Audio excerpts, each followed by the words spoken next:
Why do kids have to try something for themselves? Why don't they just believe us when we say that paint will stain your clothes? Or if you throw those keys down the storm drain, we're not going to be able to drive home. They have to go find out if it's true.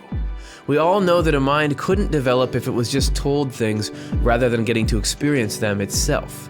And think about us as adolescents. The more we're told that this is the way things are, the more we want to push back and cross-examine. If our intellectual autonomy is stifled, it doesn't end well. If this is the natural pattern for the basic knowledge we learned growing up, what about for arguably the most important knowledge of all? If God just wrote something undeniable in the sky, I exist, it would put a certain kind of knowledge in our minds, but would it be the right knowledge? And is knowledge the whole game? If you think about the complex system that each of us is, our attitudes, our convictions, our passions, how do we know just cramming a forced belief in God in there won't upset something more delicate? That it wouldn't be sacrificing the long game for temporary gain? And if you don't believe us, just ask the materialist philosophers in the afterlife. Stay tuned.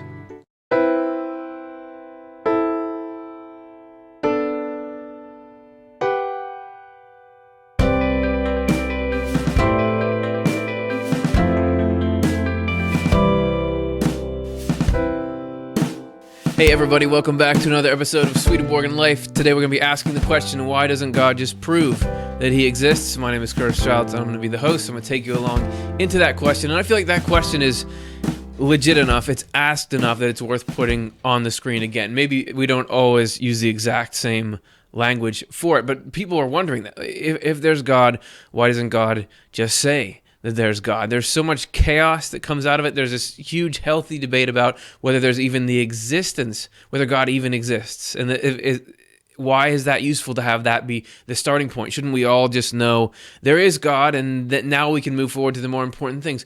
Why doesn't God, if he's got all the resources in the universe, just put a little of that into some, like a billboard campaign or something to say, I'm here, now here's what you should go do?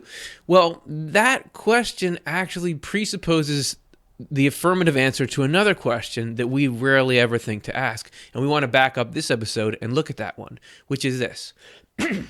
Pardon me. Is getting everyone to know that he exists really valuable to God?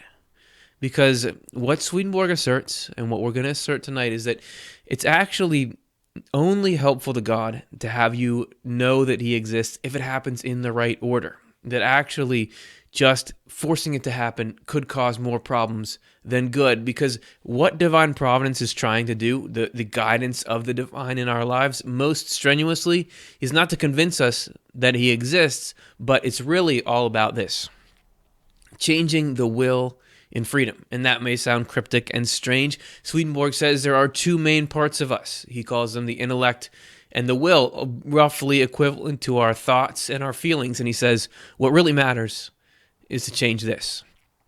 And if we don't change this, changing this can actually backfire. So we're going to show you exactly why God doesn't just prove he exists. In this episode, we're going to start by looking at how the machinery could get messed up.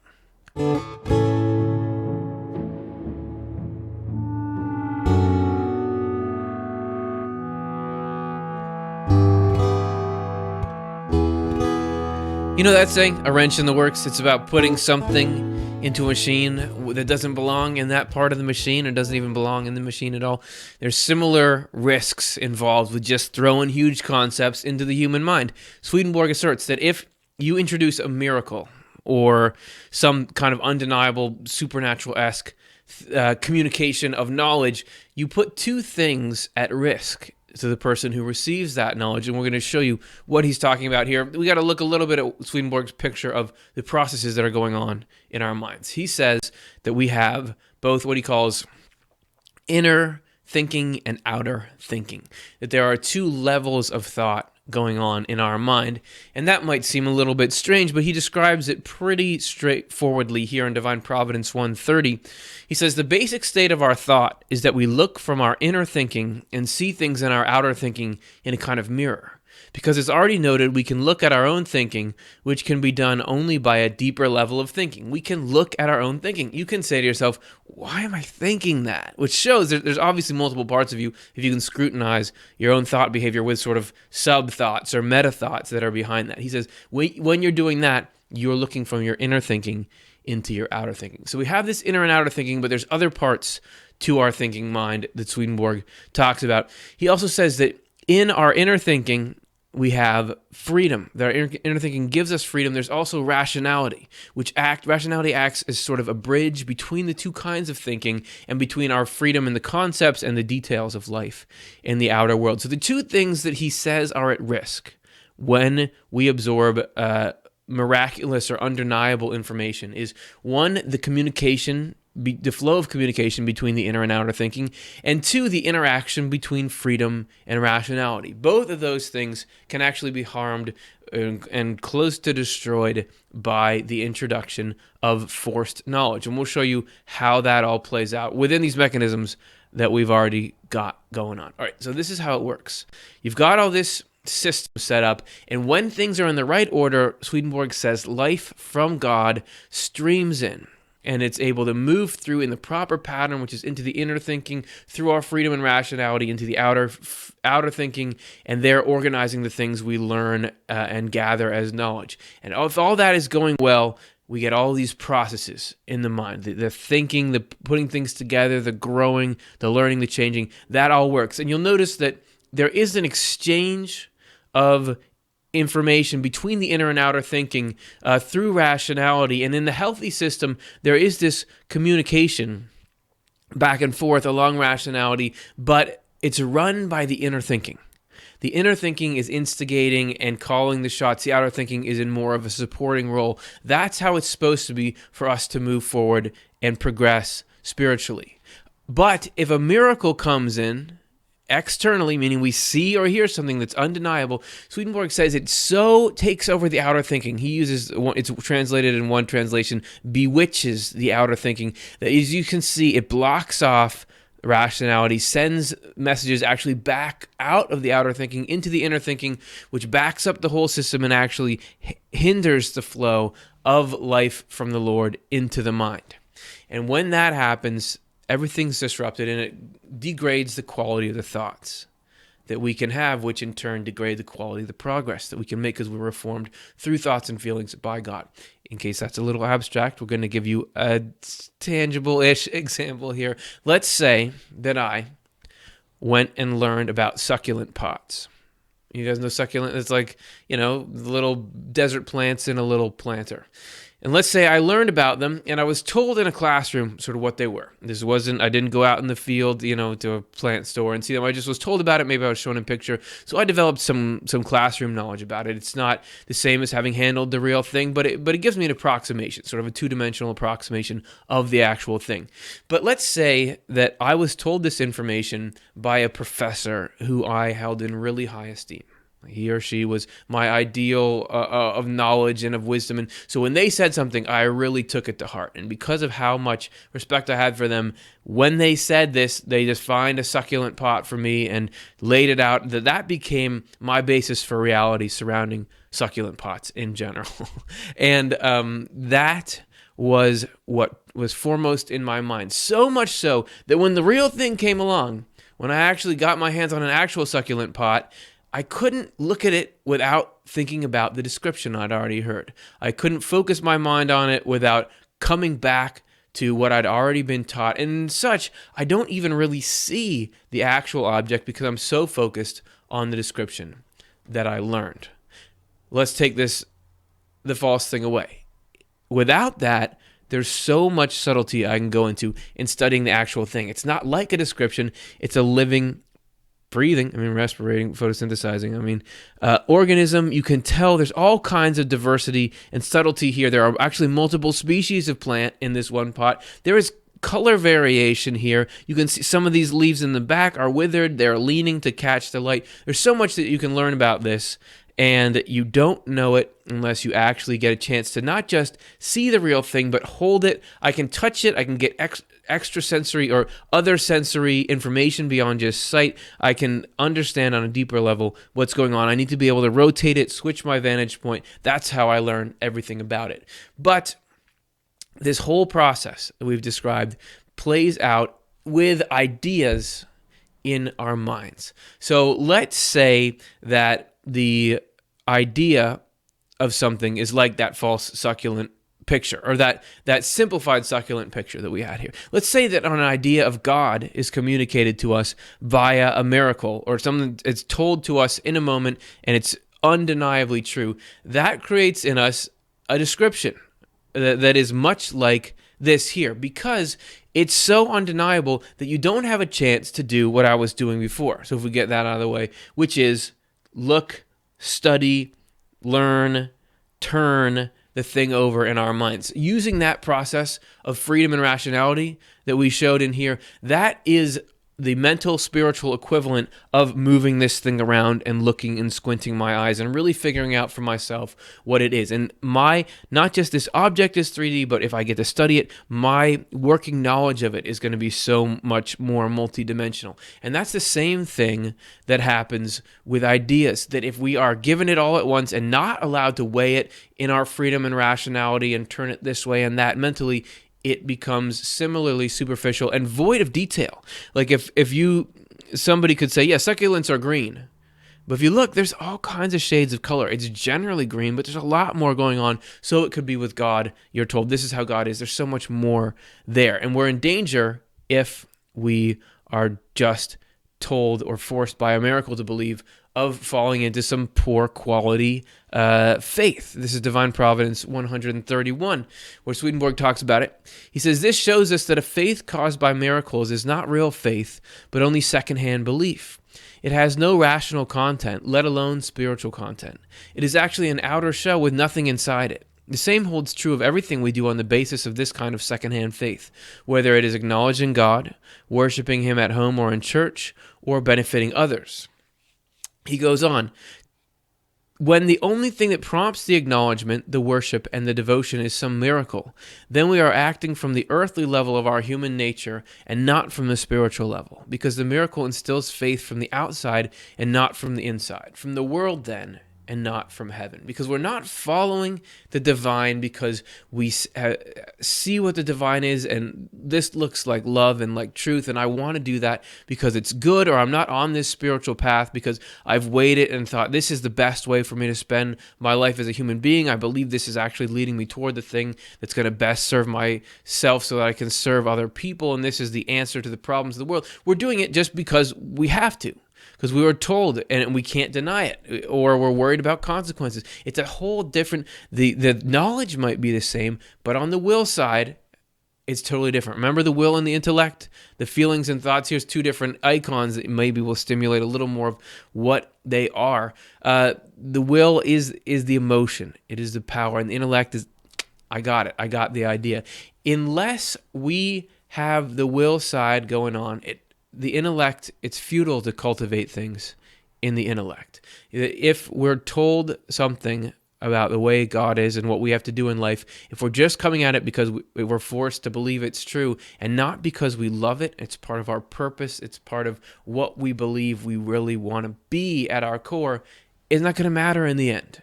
Because actually, Swedenborg says that in the spiritual world where we're all headed, the will is going to always take precedence. So it will actually blot out or circumnavigate things in the intellect it doesn't want. And we're going to show you exactly how that plays out in that spiritual world in part 2.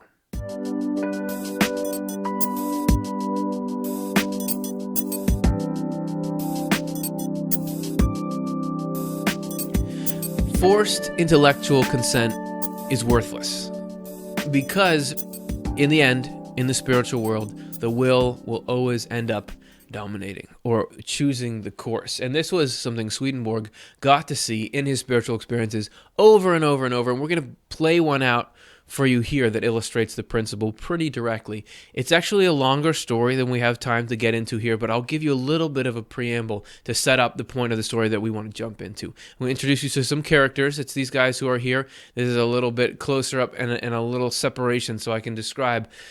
Stay with me. Here we have the philosophers. And these are people who had been describing or putting forth actually a materialistic atheist viewpoint, naturalist viewpoint of reality in the spiritual world. So they had died, gone to the spiritual world, but by this time had forgotten or had pushed aside and were arguing that there is nothing other than physical reality. That's all it is. And actually, Swedenborg says this is a relatively common phenomenon, that there is an afterlife full of people who don't believe that there is an afterlife. But in this moment, they were putting forward the merits of what they thought. This is a materialist belief system, and this is why it's true. And this is why we know it's true. There were people listening. There was a bystander who was not pictured here, but actually, and who said, wait, this is not right. And actually, by that bystander was a priest, who priests don't always get a good rap in Swedenborg's experiences and in his cosmology in general, but here he happens to be playing a very good role. I guess it can go either way, but here he is telling these guys, here's actually how it is, and we jump in right where he's describing the potential of the human mind to be raised up, so that even if you at this point are convinced that reality is a different way, you can be shown very easily the true nature of it. So here is what he had to say. Nevertheless, the intellects of all people, the evil as well as the good, can rise all the way to the light where the angels of heaven are. There they can all see that there is a God and a life after death. They can see that our souls are not ethereal, they're not made out of the nature of the physical world. They are spiritual, and therefore will live forever. Our intellects are capable of being in that angelic light as long as our physical loves are removed, loves that belong to the physical world and favor it and its nature, and loves that belong to the body and favor it and its sense of self. Sorry. Okay, I'm here. Okay. I'm uncomfortably close to this guy here. Now, do you get what he's saying? He's saying that the will and the intellect, we're breaking it up into these two basic spiritual elements of us, and he's saying that the will can get in the way. If you have loves that favor you over everyone else, that's in conflict with the truth, because that kind of desire doesn't want to know the truth about God and about mutual love and about heaven. It wants to stay in its bubble that will allow it to think it's the center of the universe and that harming other people is all right, so that it will reject truth. But he's saying if those loves are made dormant, which can happen in the spiritual world, then anybody, regardless of where you are in the spiritual world, if you've chosen the lowest hell or anywhere up the spectrum, if the loves are made dormant, the intellect can be raised up into heaven and be shown heaven's light and heaven's wisdom, just like that. And actually, we're going to see that play out right here. At that point, the Lord instantly removed loves like that from the philosophers, and they were allowed to talk with angels. From their conversation in that state, they became aware that there is a God and that they were living after death in another world. They blushed with complete embarrassment and cried, "We have been insane! We have been insane!" This was not, however, their own state, so after a few minutes, it became tiresome and unwelcome to them. They turned their backs on the priest, not wanting to hear him talking anymore, and returned to their former loves, which were merely material, worldly, and bodily. They headed off to the left, wandering from community to community. Eventually, they came to a road where they felt a breeze that brought them pleasure in things they loved the most, so they said, "Let's take this road," and went downward. Eventually, they came to spirits who felt pleasure in the same kinds of love, and worse. Since those philosophers felt pleasure in doing evil things, and had in fact done evil things to many along the way. A couple of things to note there. One is, as they said, that since they were raised up into this angelic light, they saw it, even to the point where, and this is really how he quotes it, we have been insane, we have been insane. Oh, what were we thinking? Of course it's like this. But he says that state was not their own. Because these just because they didn't believe that stuff doesn't necessarily mean they were bad people, but these people happen to be pretty nasty people that would be willing to do bad things, and they love harming people. So because that was deep in the heart, it didn't like this view of reality. So eventually they wanted to get out of that state, and as you can see, they found spirits who loved the other kinds of similar harmful things, teamed up with them, and rejected the intellectual. So here you have a case of exactly what people say, why doesn't that just happen? These people were just shown straight out, here's how it is, proven beyond a shadow of a doubt. But it didn't last. It didn't stick because it wasn't the will being changed. It was just the intellect. It's the will that has to change. And let me say that Swedenborg talks about this phenomenon a lot. We picked out with like a multiple numbers that illustrated this concept, and we had to choose, when we were making this show. Okay, do you want to do this one? Do you want to do this one? This happens a lot. This is a common occurrence in the spiritual world, that you can be convinced of something momentarily, but unless the will is changed, it's not going to stay. So this is why you don't have this, hey, we're proving it to you all the time in the physical world where we are. Because really what divine providence is trying to do is work hard to change the will. And the will has to be changed in freedom. And actually, miracles aren't really a great tool for making that change, as we're going to see in part 3.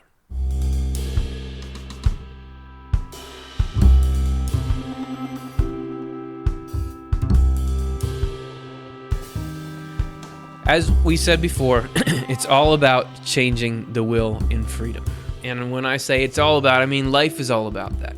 That's the goal of divine providence, is to continue to perfect what we love and what our purposes are, to bring us higher and higher into heaven, which brings us into more intellectual wisdom, but it's led by how far up your heart goes. Now, you can be reformed through ideas, but only if you take those ideas to heart and work at them. If it's just something that you don't put any effort into, it's not going to make change. And the freedom is crucial to it. You might think, well, just take the freedom out of it, just like change the will, just like push it along.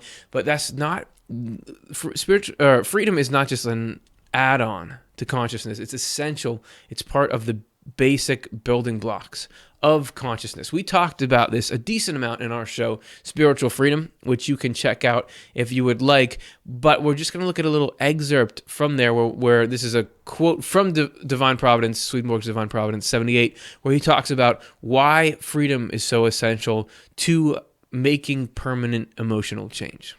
Whatever we have done from our freedom, in accord with our thinking, becomes a permanent part of us.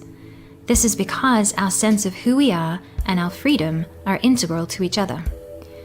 Our sense of who we are is a part of our life, and whatever we do from our life, we do freely. Then again, our sense of who we are includes everything that comes from our love, because our love is our life, and whatever we do because of our life's love, we do freely. Only that can become a permanent part of us. And it's this permanent will change from the things that where you can go any direction you want, but you see this thing and you think, this is good, I'm going to pursue this, I'm going to move in that direction when I don't have to, but I want to. That's what makes you who you are. That's Swedenborg's message. And if we take away the freedom, there can be none of this progress that I was just indicating in this direction. Swedenborg talks about it in True Christianity 482.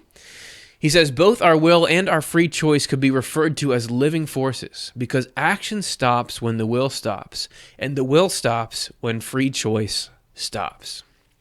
The free choice is essential to the will moving. And he gives an example. He further in that number, TC 482, he says it's like taking the wheels off of a cart. Well, we have cars now, so let's look at it in terms of a car. Let's say this is us. We're zooming down the road. Those wheels are our freedom. If they're taken away, the rest of the car is going nowhere. That's the role that freedom plays in the movement of the will, because freedom is what leads the will forward. So if we're zooming down the road towards good things, unless we have freedom, we can't get anywhere on it, because it's only through that action of choosing, you learn about something and you learn that it's good, and then you say, I want to pursue that, even if I have to, do some things that are a bit of work for me. It's worth it, so I'm going at that. That's changing the will in freedom. And so within the context of that principle, miracles are actually ineffective in accomplishing the goal of getting this car to heaven, because they don't really work when we're going in the right direction, and they don't really work when we're going in the wrong direction. And Swedenborg describes it in Divine Providence 133. He says the effect of miracles on good people is different from their effect on evil people. Now, he'll often describe these two poles. I know that we're all a mix while we're in this world, so just think about when you're in a good state of mind and when you're in an evil state of mind. This is to illustrate the principle. Don't go around saying, I know how miracles would affect you, you're evil. Just look at it in yourself. Good people have no desire for miracles, but they believe the miracles in the Word.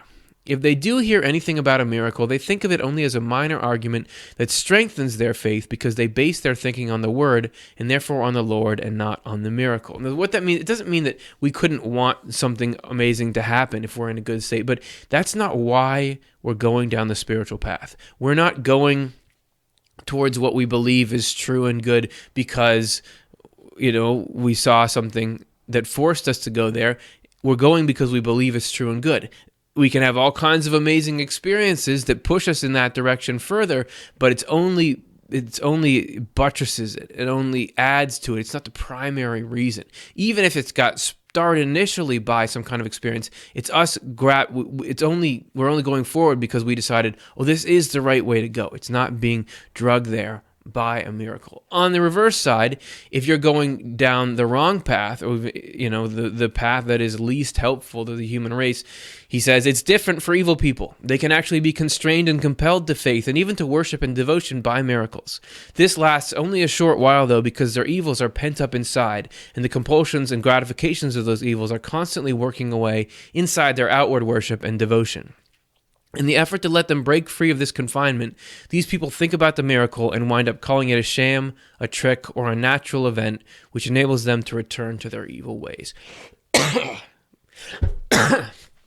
The whole time it was like talking about like pent up and can't get out, and I was like, that's how my cough is in my throat. Sorry, really, really apologize for it. But the point is, evil people, right? In your evil state of mind, you can be forced to do certain things to show devotion and that sort of thing, but because you still have, remember we talked about the complexity of the mind, because you still have in your deeper thinking or in your will, there's this desire to do harm, that's just going to get blocked up and plugged up, and eventually it's going to need an outlet, so it will somehow get rid of whatever is causing it to not let itself be expressed, meaning if you learn that you've got to be good, but you don't want to, eventually you'll find a way to say, that it wasn't good in the first place. It wasn't good in the first place. So that's why these miracles don't really help in that way. But you'd think, wouldn't if everybody just, okay, fine, maybe not a divine miracle, but just like a vision, like everybody gets visited by some kind of spiritual being that just gives them a few pointers, wouldn't that help? Well, yes and no. Again, this is Divine Providence 134. No one is reformed by visions or by conversations with the dead because they compel. There are two kinds of visions, divine and demonic. Divine visions are given by means of portrayals in heaven, while demonic visions are affected through magical events in hell. There are imaginary visions as well, visions that are the illusions of a mind that has lost its bearings. The key word up at the top there is reformed. Not that people can't have visions, and there can be some good ones that have good effects, but nobody is reformed by them, meaning that's not what's pushing your moral or spiritual growth. As I said before, it's just an addendum. And this is important here that he's pointing out that, visions are cool, spiritual experiences are cool, but there's good and bad ones. Right? They're not always cool. And that's just like events that we have here in the world. There's good people, there's bad people. It's just Swedenborg himself was having all kinds of spiritual experiences. So of course he thinks that they can accomplish good, and there's plenty of people who have had them and they've accomplished a lot of good in their lives. We're not trying to say that it's not good. We're just trying to say that's not the primary driver. It's what we do based on those things, and you can't be 100% sure that something is good just because it's spiritual. This just like we use freedom and rationality to weigh other things, we've got to use that to weigh the spiritual experiences we have. Everybody who has some kind of vision then later can say, wait, did that really happen? Or was that just a trick of the mind? And even if they do believe it, that you have the freedom to say, is this actually good? Is this actually something that's helpful? Because as Swedenborg said, not just because it's spiritual doesn't mean it's necessarily good. There's good and bad in the spiritual world. How do you tell them apart? Man, I don't know. I mean, it's tough. We did do an episode that was kind of about that, talking about angels. We have a little chart here that we pulled out of that. We did a show called How to Feel the Presence of Angels. We do a more lengthy conversation in there about how do you tell the difference between a good or evil vision. We boiled it down a bit here. The experience may be from lower spiritual realms if it communicates a lot about external worldly issues, pressures you about what to believe or to do, inspires fear, anxiety, criticism, or arrogance. Those could be red flags. Again, we can't pinpoint it with total precision. The experience from higher and heavenly could be from higher and heavenly realms if it communicates about issues of the spirit, gives you space to decide what to believe or do, inspires love, kindness, humility, and usefulness. Again, just based on our understanding of Swedenborg, so you can kind of decide your column, but still you need to use these abilities of rationality and freedom to weigh it, as just like this plant here.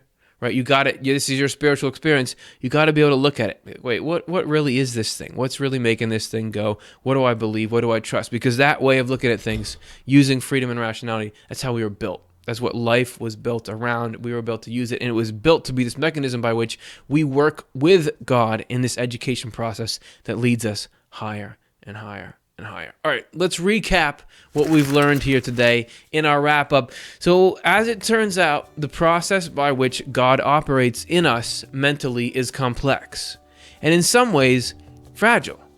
And providing undeniable proof of the existence of God can actually have adverse effects and ultimately be ineffective. And it's ineffective because, rather than what we think, what we love is what really matters. So if we reach an involuntary belief in God based on concepts in the spiritual world, our will eventually reject any proof, no matter how strong it is, if it doesn't accord with what we love. And actually, miracles aren't that potent of a tool, because for those who are already developing a love for others that leads to a yearning for the truth, miracles are just a side confirmation.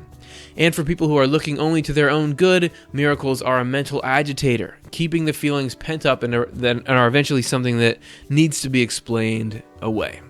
So if you're already on a good path, they'll help you keep going on it. If you're already on a bad path, they're just a temporary inconvenience to you going in that direction. So it's really about us, and it's about weighing the truth of things, using that freedom, using that rationality, and do that with Swedenborg as well.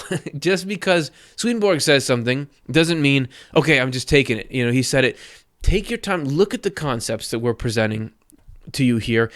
Turn them around in your mind. Do they seem just? Do they seem ethical? Do they seem probable? Does it provide a satisfying worldview? The things you can test, like the things we tell you about how to live your life, go try it. Does it work? Does it bring happiness to yourself and others, or does it seem to be taking you in a healthy direction? You've got it. You can't just learn something and then that's it. We've got to try it out. We've got to weigh it on our own. That's the point.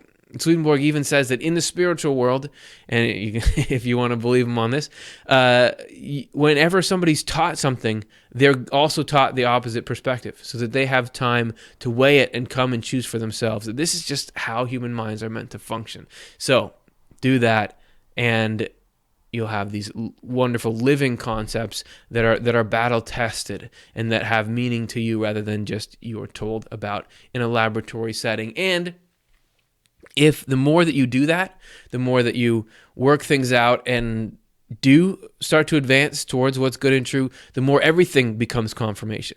You don't need the miraculous is great, it has its place, but you'll start to see Swedenborg is saying every little thing, once you get clued into it, is testifying of the divine truth. Everything is just singing about it. That this is how it is, and you can learn just from sitting on a bench in the park the nature of things, because everything is wired that way. And we can get there as we start to practice this more and more. And that's why God doesn't circumnavigate the process by just doing the miracle thing. We need to go through the organic, step-by-step process, just like everything grows. Everything changes in that way. However, if you do want to skip right to heaven, the heavenly mindset, like and subscribe. That will get you right there, promise. That will help our video spread out into YouTube. You know, I always tell you guys that. Please do. It does matter to us. And if you're willing to help us out, your donation can make this program work. Here's a little bit of our philosophy. We want the ideas and insights we cover to be available for free to anyone, anytime they need them. That's why we offer Swedenborg's books as free downloads on Swedenborg.com, and we produce this show and other content on our Off the Left Eye YouTube channel with no paywall or ads. The only way to keep this up, though, is for those of you who like what we're doing and feel comfortable giving to give. If the idea of helping others have easy access to the content we produce feels meaningful to you, please consider supporting this cause with a donation. Give if you can, receive if you need. If we cycle through this way, in the end, everybody wins. All right. Speaking of everybody winning, let's go to the questions. Did I say that last time? I don't know. Let's go to the questions. Let's check it out.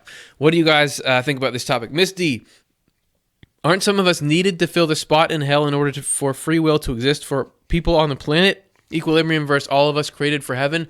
How does that match up? All right, yes, this is a great question. Talking about Swedenborg has this concept that there needs to be an equilibrium of heaven and hell in order for us to have freedom, to be able to choose between the two, right? So that's a space that we all need to be in order to for us to be able to make the choice that allows God to pull us up. So doesn't that mean a certain number of people need to go to hell because that way there's enough pull from hell so that heaven can be up here and you can go towards it? I would say not, and this is why.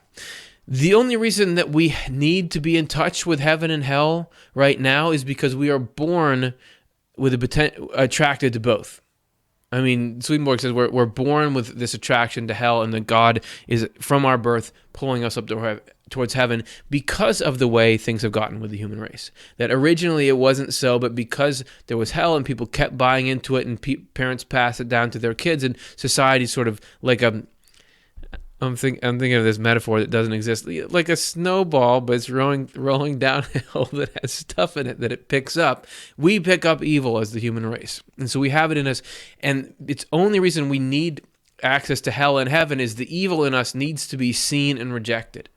Right? And that's what the hell side does for us. If we didn't already have tendencies naturally towards evil because of the state of the human race, we wouldn't need this same access to hell in the same way. There could be much milder choices. So I believe that if everybody was choosing heaven, first of all, God can work that equilibrium just fine with even just very few people choosing hell. But even in the end, everyone, Swedenborg does say, is predestined for heaven. That's the idea, is heaven from the human race. So if everybody was choosing heaven, you wouldn't need to overcome hell in the same way because there wouldn't be this pull on the human heart for it. So in a way, it's sort of a temporary or an non-ideal condition that we have here. Does that make sense? But I see what you're saying, and I do think, though, that right, it's got to not be that some of us have to like take one for the team and go to hell to make this work. The equilibrium only needs to be there because things are out of whack in the first place, or the equilibrium as it stands. There could be a different one that was between really good and less good, rather than between good and really evil. You know what I'm saying? And we could still all be functioning up at this level. So great question, though. That's a good engagement with the thought. Again, there's my answer. You go turn it over in your own mind, the concept itself, and see what feels real and alive to you. All right, let's look at number 2. Christoph, is there a difference between desire for miracles and desire for power? Well, it depends on, you could be wanting power through the miracles, right? I think that in essence, when people are desiring something like that, it's because they want something that's a form of power. Like you want knowledge of a future event.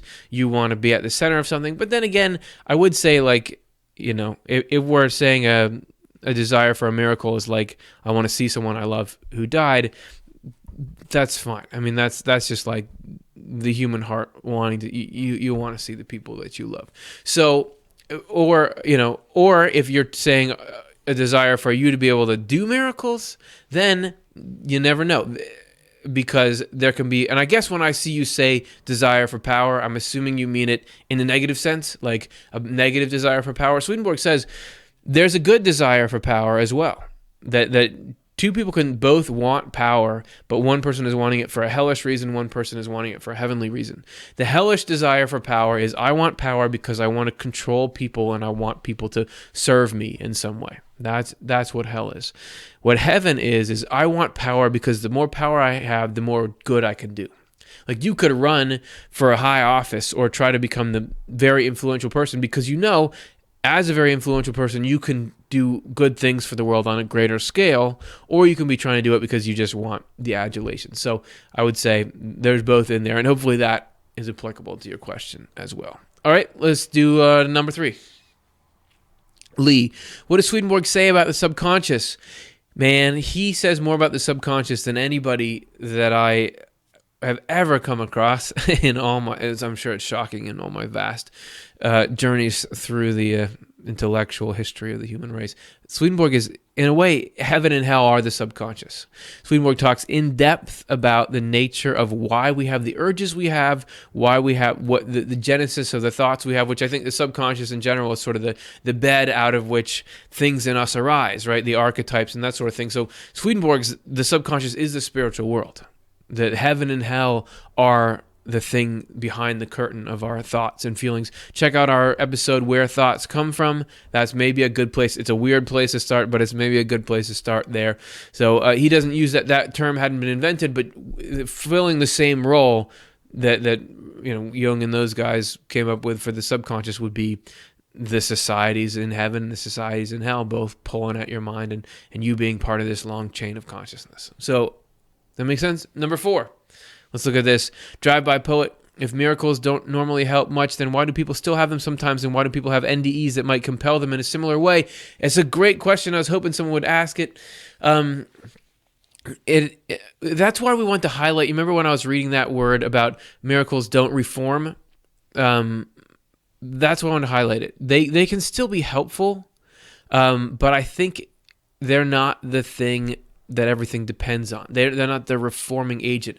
It's really what you do after you have the experience. You have people who have some kind of near-death experience and it doesn't change at all with how they lived. Other people have it and it drastically changes how they live because it's really about the decisions they make afterwards to embrace it, and to change the way that they're living. And I also think that there's a more complex subconscious, from our last question, level that we don't quite understand. You never know. The human mind is so complicated. Each person is so complex that you don't know exactly what factors are lined up in what way. Because you do get near-death experiences where it seems like someone is saying, I was going this way and I had this experience and now I'm going this way.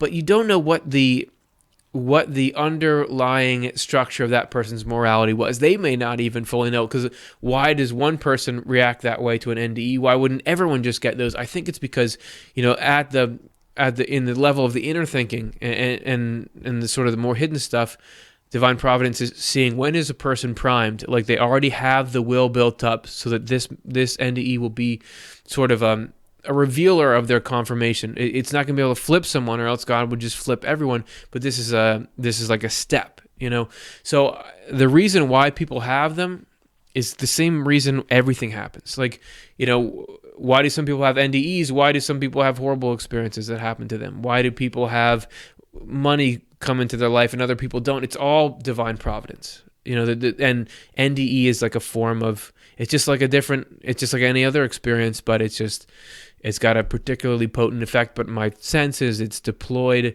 only in areas in which it can be some kind of helpful addendum to what's already going on at different levels. So those are my thoughts on it, but it's a great question, and I hope that just added a few thoughts into your sphere as you think it over. Let's do one more question before we go here. Goldie. How is it that there are people that feel God inside them personally, but others struggle to find that even if we are studying and thinking about God, right? Why is it tangible? Why is it so real and immediate for people? And I think about that, and sometimes I even, I'll hear stories, and I think I've mentioned this before, about people that say, okay, I was at the end of my rope and I was praying, God, if you're there, and then they get some kind of overwhelming thing, and I'm a little bit like, hey man, I could have used that sometimes. And it's got to be related to the answer I was given to the previous question, that life is complicated. The state of each of our individual minds is complicated, and we don't know what's best for each of us. It helps to know. So it's about changing the will and freedom. So it's not even really about making us feel good in the short term. I mean, that it's about long-term happiness, but it may be that for me, I need to be in this place where I am right now. I'm trying to get out and I get some relief, but I don't get this feeling of, oh, God is right here with me, because this is part of how Curtis's mind is going to get formed. This is part of how we're going to make him change his will so that he can come into heaven. And again, it's part of the same question as, this is sort of a form of spiritual wealth. Some people get this great feeling of God in them, whereas other people don't get that, even if they're longing for it. It's the same kind of question as why are some people born into stable, loving homes, whereas other people have really tumultuous relationships with the adults in their lives and don't have a stable foundation. And the answer has got to be that in the end, it's working towards something, and we don't understand it now, but it's not out of neglect or malice on the part of the divine. I'm sure that God is, aching to get everybody feeling the presence so that they feel comforted and good. But sometimes it's like, not yet, because there's very careful, complex things we're doing here. In the end, it's all going to make sense. If we're talking about near-death experiences, one thing that unifies them is when people see the plan, and often people are let in to see the plan. When they see it from that vantage point, they think, even if they had had a really rough time, they realize, okay, it's all right. Everything is as it should be. There are greater forces at work here. It's going to be okay. So those are my thoughts on that. Thank you, everybody, for doing that. I love questions. And speaking of questions, if you liked that, well, we got more of it coming next week. And if you didn't like that, we're going to do it better next week. We're going to do our 10 questions show where we spend the whole time breaking down 10 of your wonderful questions and really digging into ones that we hadn't gotten into, more prepared answers than those ones I just gave to you. So it's going to be a whole another league next week on that. So tune in, watch your questions answered, and it's a big thank you to all of you for caring enough to ask questions so that we can think about these things, turn them over into our minds, and just learn amazing things about the spiritual succulent pots of life. See you next week, everyone. Swedenborgian Life is a production of the Swedenborg Foundation. Curtis Childs is our host and producer. Art direction by Matthew Childs. Technical direction by Stuart Farmer. Ben Keys, visual effects technician. The content writing team is Curtis Childs, Karin Childs, and Chelsea Odner. Regular research and content support from Dr. Jonathan Rose, series editor for the New Century edition of the works of Emanuel Swedenborg, and Cara Dom, Latin consultant for the New Century edition. Shada Sullivan contributes her heavenly voice to most of our readings. Amy Aquarola is our marketing communications coordinator. Alexa Cole is our online media coordinator. Our editor is John Connolly. The moderators for our thriving online community are Curtis Childs, Karin Childs, Alexa Cole, Chris Dunn, and Chelsea Odner. And the executive director of the Swedenborg Foundation is Morgan Beard. Special thanks this week and every week to the generous donors that make our work possible.